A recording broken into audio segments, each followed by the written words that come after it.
जय श्री राम दोस्तों, मेरा नाम अमित झा है और हमारे YouTube channel Amit Jha technical में आपका स्वागत है। दोस्तों आज हम लेके आए हैं, जैसे कि यहाँ पे बहुत सारे फ्लिपकार्ट सेलर को क्या होता है कि यहाँ पे claim LDC for TDS under 1940, एक तो ये प्रॉब्लम आता है, ठीक है। और दूसरा यहीं पे एक और प्रॉब्लम आता है, यहाँ पे जो जब वो करंट अकाउंट ऐड करते हैं, ठीक है, या कोई भी रीजन हो, बैंक का रीजन हो, यहां पे ऐड करते हैं तो यहां पे प्रॉब्लम आते हैं। ये दो प्रॉब्लम समझ में नहीं आता क्यों आता है, किस लिए आता है, और आज हम इन्हीं दो प्रॉब्लम को सॉल्व करते हैं। कैसे करना है टोटल प्रोसेस आज हम इस वीडियो में कवर करते हैं। बने रहिए हमारे YouTube चैनल के साथ। अगर आप हमारे YouTube चैनल पर नए हो तो चैनल को सब्सक्राइब कर लीजिएगा। फीडबैक दे देना ये वीडियो आपको कैसे लगा। दोस्तों सबसे पहले हम बात करते हैं यहां पे करेंट अकाउंट की, उसके बाद हम इसकी बात करेंगे TDS वाले की, ठीक है। सबसे पहले आपको जो प्रॉब्लम आएगा बैंक अकाउंट ऐड करने में, जब आप नॉर्मली आप अगर मान लो आप अपने नाम से अकाउंट चला रहे, अपना अकाउंट डाल रहे तो हो गया, कोई दिक्कत नहीं। जब आप करेंट अकाउंट खुलवा लिया, बिजनेस बड़े हो गए, ठीक है, करेंट अकाउंट खुलवा लिया, अब वो करेंट अकाउंट ऐड करेंगे तो फिर वो क्या करेगा, नेम मिसमैच दिखाएगा, नेम का इशू आएगा, प्रॉब्लम आएगा, वो दिखाएगा। तो हम GST पे लेके आपको चलते हैं। जैसे कि ये GST है, ठीक है। आपके आधार कार्ड पे जो नाम होगा, ये लीगल नेम जो होगा, जैसे कि एग्जांपल अमित हो गया, सूरज, कोई भी नाम हो, ठीक है, ये नाम से आपका आधार कार्ड चल रहा है, पहले से अकाउंट चल रहा है।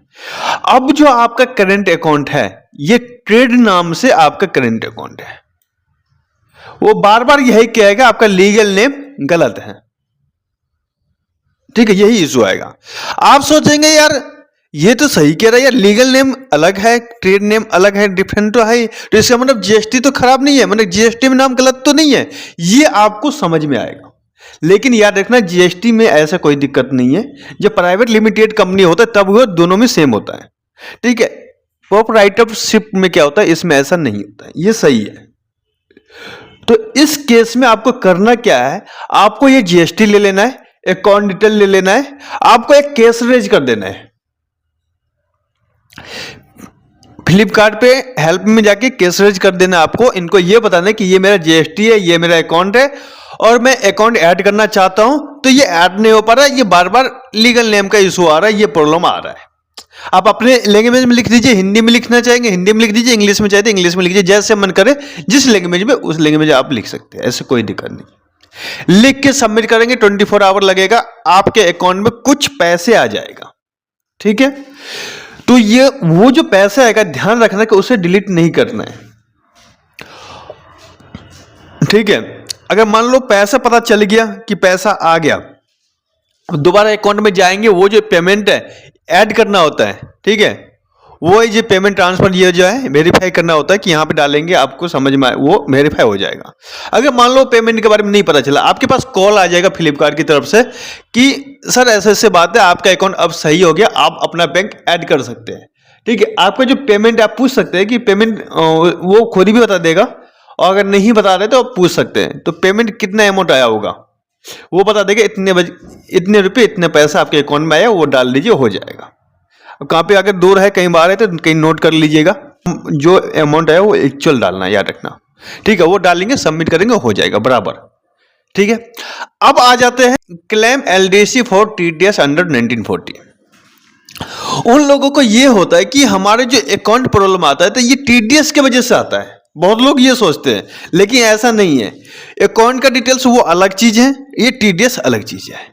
TDS में क्या होता है, जैसे कि सेक्शन 1940 इनकम टैक्स एक्ट में इसमें कहा गया है कि जब कोई ई-कॉमर्स ऑपरेटर जैसे फ्लिपकार्ट अपने प्लेटफॉर्म पर किसी सेलर, जैसे कि आप सेल कराते हैं, आपसे सेल कराता है, तो वो क्या करेगा, 1% TDS काटेगा, 1 से लेकर 3% तक TDS काटेगा, ठीक है। मान लो फ्लिपकार्ट पे आपके 1 लाख की सेल हुई है, उनमें से फ्लिपकार्ट अपनी पेमेंट 1% यानी 1000 रुपए काट लेगा, और जो बचेगा आपके अकाउंट में ट्रांसफर करेगा। ये उसके लिए है कि जिसका बिजनेस ज्यादा है, बहुत बड़ा बिजनेस है, ठीक है, ये उसके लिए है, और जो न्यू सेलर है वो इस पे ध्यान ना दे, लेकिन हाँ, आगे भविष्य के लिए ध्यान दे, मतलब प्रेजेंट के लिए ध्यान न दे कि यार मेरा ये होगा वो होगा, ऐसा कुछ नहीं है। प्रेजेंट में अगर मान लो स्टार्टिंग है तो इस पे ध्यान ना दे, इतना टेंशन मत पाले। अगर हाँ ये सोच के चलेंगे यार आगे तो मेरा बिजनेस बढ़ेगा ना, वो हिसाब से अगर चाहेंगे तो जरूर ये पूरा देखिए। ये है टीडीएस कटेगा, जो भी टीडीएस कटेगा तो इसके लिए आपको क्या करना है कि यार हमारा टीडीएस तो ज्यादा कट रहा है तो हमें नहीं कटवाना है, तो आप क्या कर सकते हैं, इनकम टैक्स डिपार्टमेंट के पोर्टल पे आपको जाना है, तो वहां पे LDC 13 फॉर्म आवेदन आपको करना है। तो वीडियो बना रखा हूं, उसे आप चाहे तो देख सकते हैं, ठीक है। अगर IT डिपार्टमेंट आपको LDC जारी कर देता है तो आप फ्लिपकार्ट को वो लेटर आप दिखा सकते हैं, मतलब कि इस पोर्टल पे अपलोड करना होगा। उसके बाद कटेगा ही नहीं, तो सारे पेमेंट आपके अकाउंट में आता रहेगा। ये सीन है इसका। उसके बाद आप इस पे जाके क्लिक करके डिटेल्स पूरा भरेंगे, आपको पूरा समझ में आ जाएगा आपको क्या करना है नहीं करना है। उसके सबमिट करेंगे, वो खुद अपना करना स्टार्ट कर देगा उस हिसाब से। नहीं भरेंगे तो वो पूरा 1-1 या 3-3% कभी कभी काट लेता है। और कभी ये भी होता है कि वो अपने हिसाब से 0 ही रखता है। अगर और भी प्रॉब्लम आ रहा है, कुछ भी आ रहा है, आप हमें कमेंट कर सकते हैं, पूछ सकते हैं क्या बात है नहीं है, उस हिसाब हम आपको बता देंगे। ये वीडियो कैसे लगा दोस्तों, कमेंट करके एक बार जरूर बताना। बाय बाय, मिलते हैं नेक्स्ट वीडियो में।